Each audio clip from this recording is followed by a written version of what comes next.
Je m'appelle Constance, j'ai étudié le journalisme, le théâtre et l'encadrement de pratiques théâtrales, et pour finir, un master de création littéraire, dans le cadre duquel j'ai écrit Vierge, mon premier livre. À 25 ans, Maxine est pionne dans un collège et habite encore chez sa mémé. Elle est mal dans son corps, immature et paumée. Tous les jours, elle se camoufle dans la norme pour ne rien laisser paraître de son secret le plus douloureux et envahissant. Maxine est vierge. Comment se délester de ce poids? Il lui faut un plan, du sexe, c'est même une question de vie ou de mort. J'ai voulu interroger la pression sociale qu'il y a autour de la question de la perte de la virginité.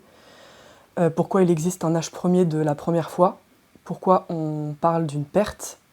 Dans la vie, on perd son chemin, on perd ses clés. Pourquoi on perdrait sa virginité?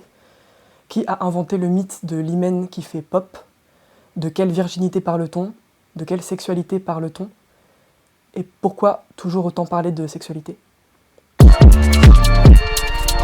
Si la virginité des hommes est souvent traitée avec humour, je pense aux films Les Beaux Gosses ou 40 ans toujours puceaux, par exemple, il n'en est pas de même pour les femmes.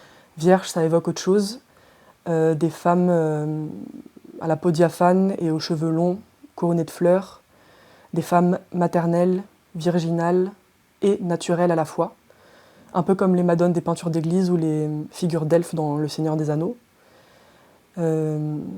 Puceau, c'est la honte, c'est pathétique, mais il y a un potentiel comique.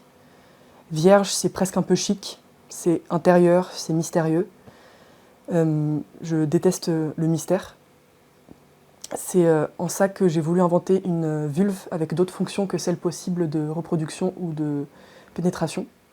C'est là que m'est venue l'idée d'une vulve au pouvoir magnétique de lévitation et dont émane un chant de Térémine, comme allégorie du désir de Maxine.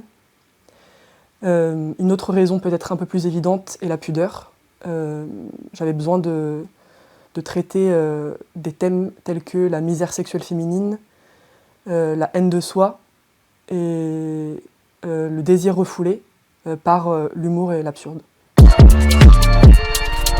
Mon souhait, ça a été de réfléchir à la manière dont on se compartimente en tant qu'individu, dont on se classe, comment on forme des sortes de petites collections d'êtres humains.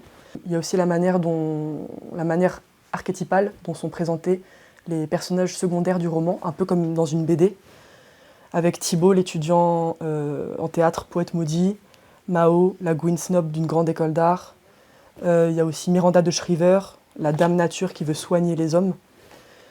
Je me pose la question de comment naissent les clichés, à quoi tient leur survie, pourquoi parfois ils se vérifient ou bien se dérobent complètement. C'est aussi une question de regard. Pourquoi on est toujours plus beau quand on n'est pas là où on est censé être. Vierge.